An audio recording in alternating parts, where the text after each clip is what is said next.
जय हिंद स्टूडेंट, मैं हूं आपका अपना गोपाल यादव और मैं आप सभी को CLR एजुकेशन में स्वागत करता हूं। जैसा कि हम लोग लास्ट लेक्चर साउंड का पढ़ा था जो कि ह्यूमन ईयर था और हमारा साउंड पिछले लेक्चर में ख़त्म हो गया था, लेकिन चूँकि क्लास 9th का NCERT का एक्सरसाइज क्वेश्चन बाकी रह गया था, तो आज हम लोग जो NCERT का एक्सरसाइज का न्यूमेरिकल पार्ट करेंगे। क्या करेंगे? Numerical part. थ्योरेटिकल पार्ट नहीं करेंगे, क्योंकि थ्योरेटिकल पार्ट जो हम लोगों ने ऑलरेडी लेक्चर्स में कंप्लीट कर चुके हैं। तो अभी हमारा जो बाकी रह गया था numerical part of exercise problem of NCERT book. Okay, तो हम NCERT देखिए, जैसे कि आप लोग बोर्ड में देख रहे होंगे बोर्ड पे कि NCERT numerical problem, numerical exercise का मतलब NCERT के एक्सरसाइज के जो न्यूमेरिकल प्रॉब्लम है उसको आज हम लोग डिस्कस करेंगे। और उसका पहला जो क्वेश्चन है न्यूमेरिकल का कि एक सबमरीन है जो कि सेंड करता है सोनार से सोनार पल्स, मतलब फ्रीक्वेंसी सोनार पल्स भेजता है। जो सोनार मैंने बताया था ना, सोनार को पढ़ाते समय जब शिप पे सबमरीन वाला, कि ये हाई फ्रीक्वेंसी का अल्ट्रासाउंड सेंड करता है और वो जो सबमरीन है वो अल्ट्रा पल्स, सोनार पल्स भेजता है। वो नीचे क्लिफ में जा करके टकरा के आता है, कितना टाइम में? 1.02 सेकेंड में रिटर्न आ जाता है। मतलब उसको जाने और आने में कितना टाइम लगता है? 1.02 सेकेंड। ओके, ठीक। उसके बाद यहाँ पे क्या कर दिया है कि यहाँ पे बोला है कि जो speed of sound in salt water क्या है बेटा? 1531 मीटर पर सेकेंड। तो find the depth of Cliff, मतलब कितना नीचे उसकी गहराई है। ठीक, तो देखिए हम लोगों ने फार्मूला पढ़ा था एक कि V equal to wavelength upon time, that is क्या पढ़ा थे? Distance upon time. ओके, तो देखिए यहाँ पे जाने और आने दोनों का टाइम कितना दिया हुआ है? 1.02 सेकेंड, यानी कि T जो है जाने और आने का 1.02 सेकेंड। तो सिर्फ T/2 करेंगे, यानी कि 0.2/2, यानी कि ये हो जाएगा 0.51 सेकेंड, यानी कि सिर्फ जाने का एक टाइम का लेंगे। ओके, अब देखिए स्पीड दिया हुआ है कितना? 1531 मीटर पर सेकेंड। डिस्टेंस हमें निकालना है। ओके, और टाइम कितना आ गया? 0.51 सेकेंड। तो अब डिस्टेंस यहाँ से निकल जाएगा, क्रॉस मल्टीप्लिकेशन, यानी कि क्या हो जाएगा? Sorry, distance is equal to क्या हो जाएगा? 1531 इंटू 0.51, डेट इज ये हो जाएगा कितना आपका? कैलकुलेट करेंगे तो ये आ जाएगा हमारे पास 76, मल्टीप्लाई करेंगे तो ये हो जाएगा 760.8 मीटर। सॉरी, इसको अगर हम लोग मल्टीप्लाई करते हैं तो ये हो जाएगा 780.8 मीटर। इतना मल्टीप्लाई करके देखिएगा, हम मैंने किया है, हम लोग कैलकुलेट, मैं इसको पहले कर चुका हूँ और उसके बाद मैंने डायरेक्ट आपका आंसर लिख दिया। तो ये हमारा एक न्यूमेरिकल था। अब देखिए हम लोग नेक्स्ट न्यूमेरिकल की ओर बढ़ते हैं। ठीक, इसमें सिंपल सी बात थी बेटा कि कितना हम लोगों को डिस्टेंस निकालना था एक क्लिफ का, कि नीचे कितना दूर पे है। तो डिस्टेंस निकालने का तो सिंपल सी बात है, वेवलेंथ अपॉन टाइम, यानी डिस्टेंस अपॉन टाइम कर दो और ये डिस्टेंस फाइंड आउट कर लो। ओके, तो अब नेक्स्ट क्वेश्चन की ओर बढ़ते हैं। तो उससे पहले हम लोग क्या करेंगे, इसको थोड़ा रेज कर देते हैं। अब नेक्स्ट क्वेश्चन की ओर बढ़ते हैं बेटा, जो कि NCERT का है न्यूमेरिकल, जो 7 नंबर क्वेश्चन। इसमें क्या कह रहा है कि ऑडिबल जो रेंज होता है ह्यूमन का, वो होता है 20 हर्ज टू 20 किलो हर्ज। ओके, और इसमें दिया हुआ स्पीड ऑफ साउंड जो दिया हुआ है, साउंड स्पीड ऑफ साउंड, वो हमारा दे दिया है बेटा 344 मीटर पर सेकेंड। अब पूछ क्या रहा है? लेमडा पूछ रहा है, एक बार इस टाइम पे लेमडा और एक बार इस टाइम पे, यानी कि वेवलेंथ पूछ रहा है। क्या पूछ रहा है? वेवलेंथ। ओके, तो देखिए वेवलेंथ निकालने के लिए हम लोग दो केस लेंगे। फर्स्ट केस में क्या लेंगे कि फ्रीक्वेंसी कितना होगा? 20 हर्ज। ओके, स्पीड कितना है हमारा 344। ये दोनों के लिए सेम रहेगा, ये क्या रहेगा बेटा, दोनों के लिए सेम ही दिया हुआ है। ठीक, तो हमें पता है कि स्पीड इक्वल टू क्या होता है, फ्रीक्वेंसी इंटू लेमडा, यानी कि वेवलेंथ। अब देखिए स्पीड क्या दिया हुआ है 344, अब फ्रीक्वेंसी कितना दिया हुआ है 20 हर्ज। ओके, और लेमडा हमें निकालना है, सॉरी मल्टीप्लिकेशन के, तो लेमडा इक्वल टू क्या हो जाएगा बेटा 344 इंटू, नहीं ये इधर जाके क्या हो जाएगा डिवाइड होगा, क्या होगा बेटा डिवाइड होगा, और इट विल बिकम 17.2 मीटर, यानी कि लेमडा इस केस में कितना आ जाएगा 17.2 मीटर। चलिए ये पहला केस हो गया। इसी का हम लोग दूसरा पार्ट करेंगे। तो दूसरा पार्ट में क्या होगा बेटा कि अब क्या हो जाएगा फ्रीक्वेंसी, अब फ्रीक्वेंसी हो जाएगा हमारे पास 20,000 हर्ज। ठीक, हमारे पास क्या हो गया 20,000 हर्ज, फिर से वही speed equal to F into lambda, 20,000 into lambda. अब लेमडा इज इक्वल टू क्या हो जाएगा 344 अपॉन 20,000। ठीक, अब देखिए 20 था तो 17.2 मीटर है, तो सिंपल से जितना जीरो इधर है तो अब हम लोग क्या कर देंगे, अगर कैलकुलेट करेंगे तो ये हो जाएगा 0.0172 मीटर। क्या क्या ये 3 है तो 3 को क्या कर दिया उधर डिस्प्लेस कर दिया, तो हमारे पास क्या आ गया लेमडा 0.0172 मीटर। ठीक, तो दोनों केस में हमारा लेमडा कितना आ गया बेटा, जब हमारा फ्रीक्वेंसी 20 हर्ज रहेगा तो लेमडा 70.2 मीटर चाहिए, और 20 किलो हर्ज रहेगा तो लेमडा कितना चाहिए 0.0172 मीटर। ओके, अब बढ़ेंगे हम लोग नेक्स्ट क्वेश्चन की ओर। जो नेक्स्ट क्वेश्चन इस तरह से है बेटा कि एक एल्यूमिनियम रॉड है, क्या बेटा एक एल्यूमिनियम रॉड है। ओके, ये क्वेश्चन नंबर कितना है, ये 8 है, क्वेश्चन नंबर एनसीईआरटी एक्सरसाइज का क्वेश्चन नंबर 8 है बेटा। वो क्या बोल रहा है कि एक एल्यूमिनियम रॉड है, ठीक, और एक एल्यूमिनियम रॉड के दोनों साइड दो फ्रेंड जो है खड़े हैं, तो एक साइड एक फ्रेंड ने एल्यूमिनियम रॉड पे क्या किया स्टोन से मारा। ओके, तो दूसरा साइड जो है कितना टाइम में साउंड जाएगा, ठीक ना, कितना टाइम में साउंड जाएगा, और जैसे देखिए एयर से भी जाएगा साउंड और एल्यूमिनियम रॉड से भी जाएगा। ठीक, एयर से भी जाएगा और एल्यूमिनियम रॉड से भी जाएगा। तो देखिए क्या है यहाँ पे क्वेश्चन 8 नंबर कि एक एल्यूमिनियम रॉड है। ओके, एल्यूमिनियम रॉड है। ठीक, अब एक एंड पे एक बंदा ने स्टोन से मारा। ठीक, अब यहाँ पे दूसरा खड़ा है तो इसको इसने सुना, तो ये दो मीन से सुनेगा, दो मीडियम के थ्रू। एक तो यहाँ से यहाँ साउंड जाएगा ए से बी एयर से, और दूसरा जाएगा एल्यूमिनियम से। ठीक, और दोनों में स्पीड जो है क्या होता है बेटा डिफरेंट होता है। तो यहाँ पे जो डेटा दिया हुआ है स्पीड ऑफ एल्यूमिनियम वायर में, एल्यूमिनियम रॉड में जो स्पीड दिया है बेटा, देखिए speed in aluminium rod is 6420 metre पर second, and speed in air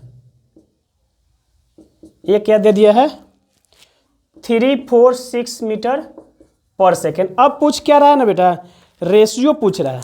कितना पूछ रहा है, रेशियो हमें पूछ रहा है।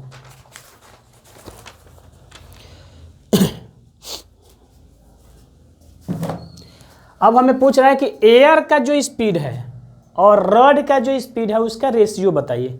ओके, तो देखिए यहाँ पे हम लोग सॉल्व करने जाते हैं तो इसका लेंथ जो मान लेते हैं एल मान लेते हैं, क्या मान लेते हैं एल लेंथ। ठीक, यानी कि distance be distance is equal to क्या हमने मान लिया, एल मान लिया, एल मीटर। ओके, और स्पीड इन एयर दे दिया है आपका कितना, 346 मीटर पर सेकेंड। ओके, तो हम लोग को टाइम चाहिए, टाइम यहाँ से निकालेंगे तो टाइम इक्वल टू क्या हो जाएगा, चलिए speed equal to distance upon time. Okay, यानी कि टाइम इज इक्वल टू क्या हो जाएगा, डिस्टेंस डेट इज एल है, एल अपॉन और वी क्या है, वी दिया हुआ है 346, यानी कि इसको हम लोग क्या कर लेंगे, एक इक्वेशन मान लेते हैं। ओके, इसको क्या मान लिया हम लोगों ने, एक इक्वेशन। अब दूसरा पार्ट में देखते हैं कि जब स्पीड जब रॉड से जब क्रॉस करेगा तो उस समय, तो वहाँ भी एल हम लोगों ने मारा है, यानी कि डी इक्वल टू क्या हो गया, एल मीटर। ओके, स्पीड जो है हमारा 6420 मीटर पर सेकेंड है, तो वी इज इक्वल टू क्या होता है, एल अपॉन टी, यानी कि टी इज इक्वल टू क्या हो गया, एल अपॉन 6420। ठीक, तो इसको हम लोगों ने क्या मान लिया, इक्वेशन 2। अब दोनों का टाइम का रेशियो मांग रहा है बेटा कि टाइम का रेशियो कितना होगा, तो एक जो हुआ T1 इतना निकला, और इसको मान लेते हैं T2 कोई है, इसको 2 मान लिए। तो इक्वेशन 1 और 2, यानी कि ये जो है एयर में जब जा रहा है उस समय का टाइम है, और ये जब एल्यूमिनियम रॉड से जा रहा है उस समय का टाइम है बेटा। तो अब रेशियो निकाल देते हैं, तो रेशियो में क्या आ जाएगा कि equation divide equation 1 by equation 2, यानी कि क्या हो जाएगा, एल अपॉन 346 डिवाइड है, यानी कि इसको मल्टीप्लाई कर देंगे तो 6420 अपॉन एल, तो एल से एल गया। ओके, और अब हमारे पास आ जाएगा 6420 अपॉन 346। ठीक, अगर हम लोग इसको काटेंगे बेटा तो ये हमारा आता है 18.55, और नीचे क्या हो जाएगा, 1 तो रहेगा ही। ठीक, कितना आ जाएगा, 18.55, यानी कि जो रेशियो हमारा आया बेटा, रेशियो आ जाएगा आपका 18.55:1, ये हमारा आंसर हो जाएगा 18.55:1। समझ में आई बात, कुछ नहीं किया हमने, सिर्फ टाइम निकाल लिया, एयर में जब जा रहा था तब की, एयर के थ्रू जाता है ए से बी, मतलब इस यहाँ स्टोन मारा था, यहाँ एयर के थ्रू जाता तो एयर वाला टाइम निकाल लिया, अब फिर जब एल्यूमिनियम रॉड के थ्रू जाता तो उसका निकाल लिया, और दोनों का क्या कर दिया हमने, डिवाइड कर दिया बेटा, और डिवाइड करने के बाद हमारा जो रेशियो आता है 18.55:1 रेशियो आता है। ठीक, तो आगे हम लोग नेक्स्ट जो देखिए बेटा, नेक्स्ट जो न्यूमेरिकल है इसमें एनसीईआरटी का 10th नंबर क्वेश्चन बहुत इजी है, एकदम वेरी वेरी इजी है। इसमें देखिए फ्रीक्वेंसी दिया हुआ है 100 हर्ज, कितना दिया हुआ बेटा, 100 हर्ज दिया हुआ। ओके, जब 100 हर्ज दिया हुआ, पूछ क्या रहा है कि 1 मिनट में कितना होगा। तो देखो फ्रीक्वेंसी क्या होता है, द नंबर ऑफ रिपीटेशन पर सेकेंड, मतलब 1 सेकेंड में कितना होता है, 100 हर्ज, यानी कि इन 1 सेकेंड फ्रीक्वेंसी कितना है, 100 हर्ज। अब 1 मिनट में पूछ रहा है, कितना में पूछ रहा है, 1 मिनट में, तो 1 मिनट में हमें पता है कि कितना सेकेंड होता है, 60 सेकेंड, यानी कि अब जो है 60 सेकेंड में आपका फ्रीक्वेंसी पूछ रहा है, तो अब क्या हो जाएगा, इन 60 सेकेंड, तो ये क्या हो जाएगा, ये आपका हो जाएगा 100 × 60, यानी कि क्या हो जाएगा, 6000 हर्ज, यही होगा ना, 6000 हर्ज, यही हमारा आंसर है, बहुत वेरी सिंपल है। ठीक, इसका जो नेक्स्ट एक क्वेश्चन है, क्या साउंड, ये न्यूमेरिकल नहीं है, ये रिफ्लेक्शन ऑफ साउंड का प्रॉब्लम है एनसीईआरटी का 11 नंबर क्वेश्चन, सर ये 9 है, ये जो क्वेश्चन है बेटा ये 9 है, और 10 नंबर क्वेश्चन पूछ रहा है कि क्या साउंड भी लाइट के लॉज ऑफ रिफ्लेक्शन की तरफ, लॉ ऑफ रिफ्लेक्शन को फॉलो करता है। तो जी बिल्कुल बेटा, लॉ ऑफ रिफ्लेक्शन को ये भी फॉलो करता है। जैसे इसका जो लॉ होगा, पहला लॉ होगा क्या बेटा कि incident sound wave reflected sound wave and the normal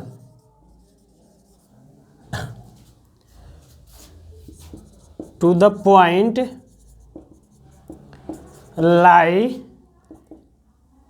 on the same plane.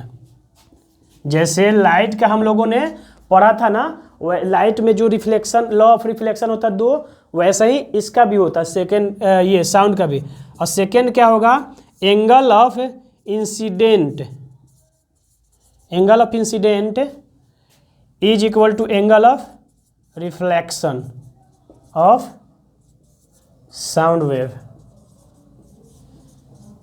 समझे, ये होता है, ये भी क्या करता है, सेम जैसे लाइट का जो लॉ ऑफ रिफ्लेक्शन होता है बेटा, वैसे ही ये भी साउंड भी लॉ ऑफ रिफ्लेक्शन को फॉलो करता है। वही सेम लॉ जो होता है इसके लिए भी होता है। ओके, तो हम लोग जो अब नेक्स्ट जो न्यूमेरिकल की ओर बढ़ेंगे, वो न्यूमेरिकल थोड़ा सा अच्छा है। जो नेक्स्ट वाला जो न्यूमेरिकल हम लोग जा रहे हैं सॉल्व करने, वो थोड़ा अच्छा न्यूमेरिकल है। ये बोल रहा है कि 500 हाइट के, मतलब एक बिल्डिंग है, क्लिफ है, जिसकी हाइट जो है 500 मीटर है। ओके, वहाँ से एक स्टोन जो है नीचे, अब बिल्डिंग के नीचे एक पॉन्ड है, ठीक, क्या है, पॉन्ड है, समझे। तो वहाँ से एक स्टोन जो है नीचे पॉन्ड में गिराया जाता है। क्या किया जाता है, गिराया जाता है। जैसे क्वेश्चन है इस टाइप का, और क्वेश्चन नंबर कितना है ये, क्वेश्चन नंबर है बेटा ये 13 एनसीईआरटी का एक्सरसाइज का 30 नंबर क्वेश्चन है कि एक बिल्डिंग है, ओके, ठीक, और यहाँ पे कहीं पॉन्ड होगा, क्या होगा, पॉन्ड, ठीक। इसकी जो हाइट है बेटा ये 500 मीटर है, क्या है, 500 मीटर है, और यहाँ से एक स्टोन जो है यहाँ पे गिराया जा रहा है। ओके, तो देखिए जब स्टोन यहाँ पर आती है तो यहाँ पे क्या, इसका यू जो होगा 0 होगा, यानी कि इनिशियल स्पीड क्या होगा बेटा, 0।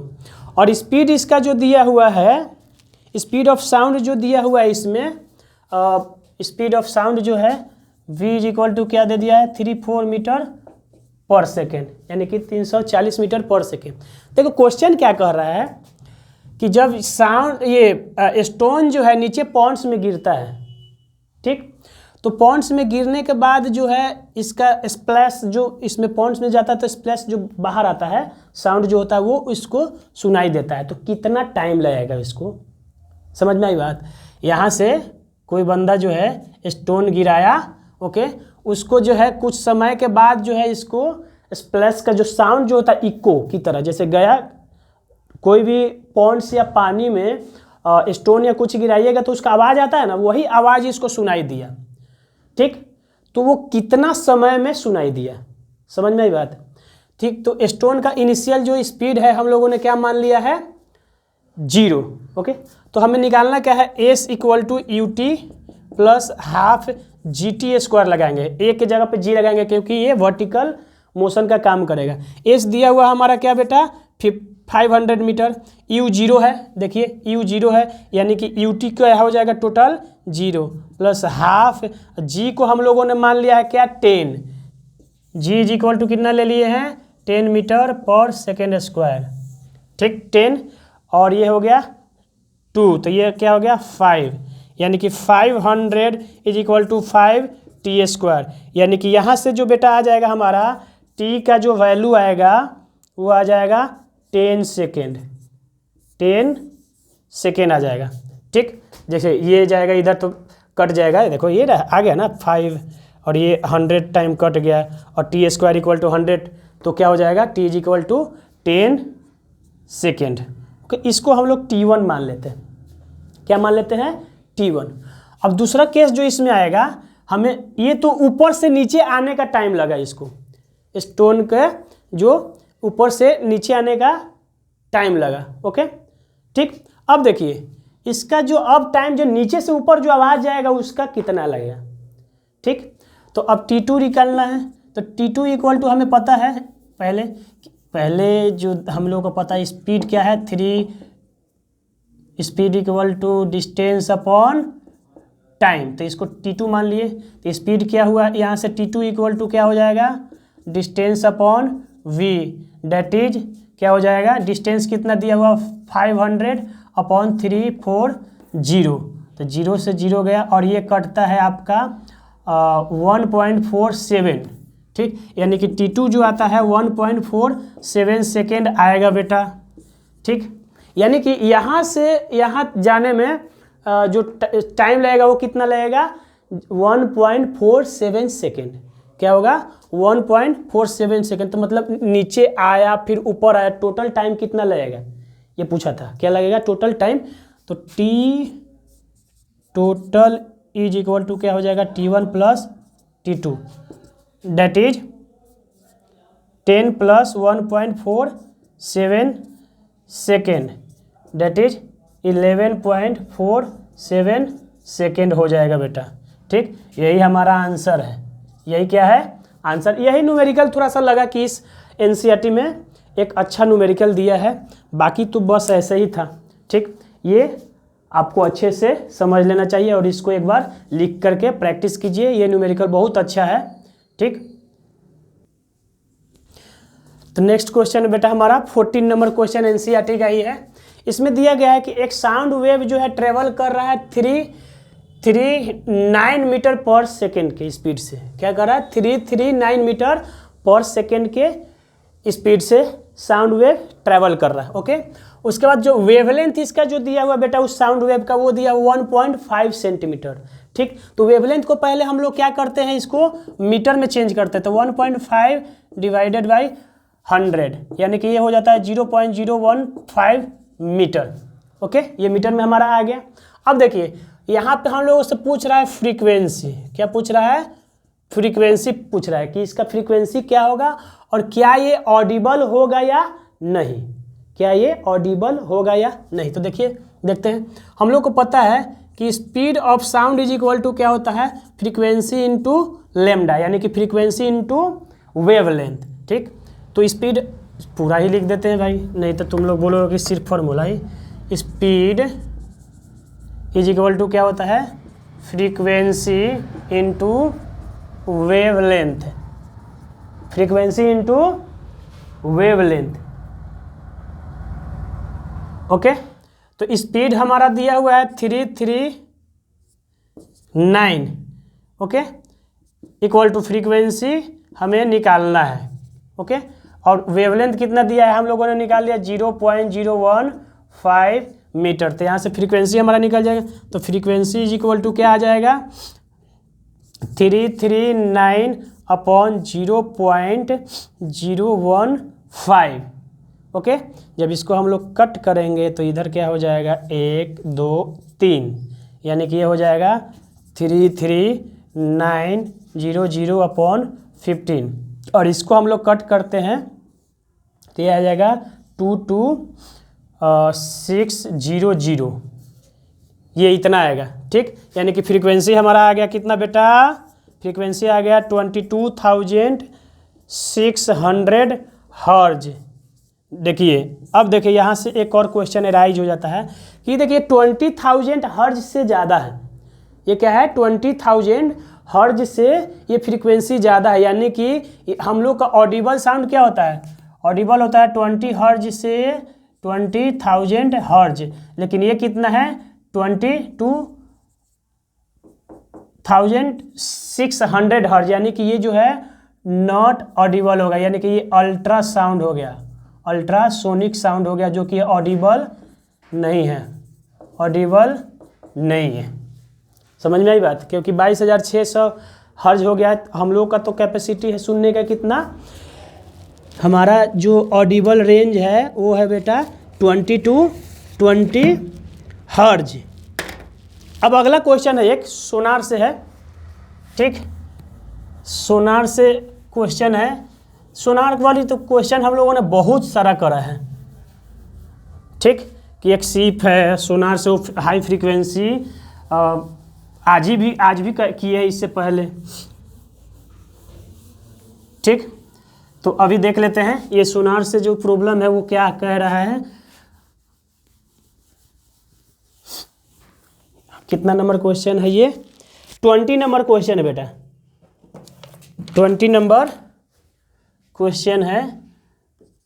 और क्या कह रहा है ये कि ये एक submarine send a signal and receive an echo after 5 second, ठीक। Calculate the speed of sound in water, okay, speed of sound in water, ठीक। तो देखिए यहाँ पे क्या दिया है कि स्पीड, टाइम दे दिया है आपका 5 सेकेंड की, मतलब ये 5 सेकेंड में सुनता है सोनार को, ओके। और डिस्टेंस ऑफ जो डेप्थ ऑफ जो सी दे दिया है वो आपका दे दिया है 36 to 5 मीटर। अब पूछ रहा है स्पीड, स्पीड जो है इसका साउंड का, साउंड वेव का समुद्र के तल में पूछ रहा है, ओके, स्पीड पूछ रहा है। तो देखिए सिंपल सी बात है कि एक सोनार जो है ऐसे, ये मान लीजिए हमारा शिप है, यहाँ से सोनार छोड़ा, ठीक। तो ये जो 5 सेकेंड में ये गया और रिटर्न भी हो गया, कितना लगा 5 सेकेंड जाने और आने में, ठीक। तो सिर्फ जाने में कितना लगा होगा बेटा, t यानी कि 5/2 लगा हो, यानी कि 2.5 लगा होगा, ओके। तो हमें ये तो बहुत सिंपल हो गया। अब टाइम एक तरफ के निकाल लिए, हाफ कर दिए, ठीक। तो अब देखिए हमें स्पीड निकाला, स्पीड इज इक्वल टू क्या होता है, distance upon time, distance upon time. इसको दो तरीके से भी निकाल सकते हैं हम लोग, इसको एक 2D/टाइम लिखते हैं। जब 2D लेंगे ना तो ये टाइम को हाफ नहीं करेंगे, पूरा लिखते हैं हम लोग। एक और फॉर्मूला पढ़े थे 2D/टाइम, ओके। तो जब 2D लेंगे तो यहाँ पे हाफ नहीं करेंगे, अगर 2D नहीं सिर्फ D लेंगे तो यहाँ पे हाफ करना होता है, ठीक। तो ये हो गया। तो V is equal to distance हमें दिया हुआ है 36 to 5 मीटर अपॉन टाइम हम लोगों ने निकाला है 2.5। और इसको कैलकुलेट करेंगे हम लोग, इसको कैलकुलेट करेंगे तो ये आएगा हमारा, ये कट जाएगा तो इधर 0 आ जाएगा इस पे, और इसको हम लोग कट करेंगे तो 1450, यानी कि ये कितना आ जाएगा 1450, that is speed is equal to 1450 meter पर सेकेंड, समझे। 1450 मीटर यानी कि 1450 मीटर पर सेकेंड का स्पीड जो होगा ये सी वाटर का होगा, सी वाटर के अंदर साउंड का होगा। कितना बेटा, 1450 मीटर पर सेकेंड का स्पीड से जो है ये साउंड जो है, साउंड वेव जो है सी के अंदर जाएगा, ओके। नेक्स्ट क्वेश्चन है ये कि बैट का 17 नंबर क्वेश्चन, ये न्यूमेरिकल नहीं है, 17 नंबर क्वेश्चन एक बैट के रिगार्डिंग है। बैट जो होता है चमगादड़ जिसको हम लोग बोलते हैं, वो अल्ट्रासाउंड के प्रिंसिपल पे काम करता है। तो देखिए क्या करता है, इसमें पूछ रहा है कि बैट कैसे अपने ऑब्स्टेकल को जज करता है। तो वो इको के रूप में करता है बेटा बैट, ठीक। बैट क्या करता है कि एक स्निक्स अल्ट्रा फ्रीक्वेंसी वाला, मतलब बहुत ज़्यादा फ्रीक्वेंसी वाला स्निक छोड़ता है, मतलब चिहचिहाता है। स्निक्स का मतलब होता है स्क्विक, सॉरी स्क्विक, स्क्विक, ठीक। स्क्विक जो है साउंड छोड़ता है, ओके, अल्ट्रासाउंड के। तो वो जा करके और किसी ऑब्स्टेकल से प्रे, जिसको वो शिकार जिसको बोलते हैं प्रे या किसी ऑब्स्टेकल से टकरा के आता है, तो उस इको को वो सुन लेता है और उसके थ्रू वो जज करता है कि हाँ आगे कुछ ऑब्स्टेकल है या हमारा शिकार है, और उसको वो प्रे को कैच कर लेता है, अपना पेट भरता है, समझे। तो वो इको के प्रिंसिपल पे ही काम करता है बैट का, जो प्रे को पकड़ने या कहीं भी ट्रैवल करने का जो प्रोसेस होता है वो किस पे चलता है, अल्ट्रा यानी कि इको के प्रोसेस पे। क्या करता है, ये स्क्विक जाता है और टकरा के आता है तो वो सुनता है, ठीक। उसके पास ईयर होता है, वो सुनता है और सुन करके उसको पता चल जाता है कि हाँ इतनी दूरी पे वो, जैसे ये फार्मूला फिर लगाता है, देखो इसको फिजिक्स भी पता रहता है, बैट को फिजिक्स अच्छे से पता रहता है, इसको पता है V इज इक्वल टू क्या होगा, डिस्टेंस अपॉन टाइम, समझे। और वो स्पीड से भेजता है डिस्टेंस और कितना टाइम में आ जाता है, और पूरा कैलकुलेट करके उसके कैलकुलेशन के अकॉर्डिंग चलता है बेटा बैट, समझे। सिर्फ फिजिक्स हम ही नहीं जानते, हमसे बेहतर बैट जानता है, क्योंकि वो रोज़ पर डे फिजिक्स को यूज करता है अपना पेट भरने के लिए, समझे। अपना पेट भरने के लिए बैट जो होता है रोज़ फिजिक्स को यूज करता है, इको की यूज करता है और अपना पेट भरता है और इधर उधर कहीं भी ट्रैवल करता है, समझे। तो ये होता है साउंड वेव का। हम लोगों ने जो इम्पोर्टेंट जो क्वेश्चन थे बेटा, जो हमारा साउंड चैप्टर का क्लास 9th का जो आज लास्ट क्लास 9th में हम लोगों ने 5 चैप्टर पढ़ा है। Motion, force and law of motion, gravitation, work, power, energy and sound, ठीक। तो ये जो 5वां चैप्टर का जो लास्ट साउंड चैप्टर था, उसका आज हम लोगों ने एनसीईआरटी का मेन जो न्यूमेरिकल और इम्पोर्टेंट जो भी क्वेश्चंस थे वो आज हम लोगों ने कर लिया। वैसे तो क्लास में भी हम लोग जो रेगुलर थ्योरेटिकल क्लास जो हमारा चल रहा था उसमें भी हम लोगों ने न्यूमेरिकल करा है, ठीक। तो आई होप कि जो क्लास 9th का जो पूरा लेक्चर आप लोगों के पास गया है वो आप लोग अच्छे से पढ़िए और उसको आप एग्ज़ाम में यूटिलाइज कीजिए। और all the very best to all the 9th student कि आप लोग जो भी पढ़े हैं वो अच्छे से पढ़े होंगे। मैंने जितना भी सिंप्लीफाई करके बताया, छोटे से छोटे शब्द को मतलब बड़े से बड़े शब्द को तोड़ करके शब्दों को पोस्टमार्टम कर दिया, मतलब सिंपलेस्ट वे में जितना हमको हो सका हमने किया। तो आप लोग अच्छे से पढ़िए और आगे जब आप लोग 10th में जाइएगा तो 10th का भी पूरा का पूरा लेक्चर हमारा हो गया है, ठीक। और उसके बाद अब हम लोग आगे बढ़ेंगे जैसे जैसे, और नया फिर से लेक्चर हम आप लोगों के लिए प्रोवाइड कराएंगे और आप ऐसे ही सपोर्ट करते रहिए। तब तक के लिए जय हिंद।